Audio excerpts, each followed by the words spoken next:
how to change your digital assistant on Google on iPhone. So if we were on Android, this would be a lot easier because we could open up our Google Chrome application and go to settings and change it from Google.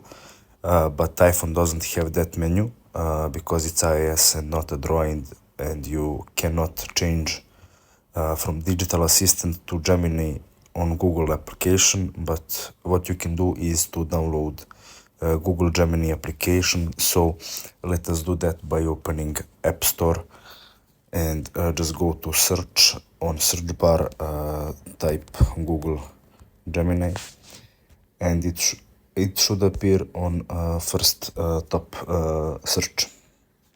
Now once you downloaded it, just open Gemini, and first time when you open it, it will say welcome to Gemini, and you will have to check this out.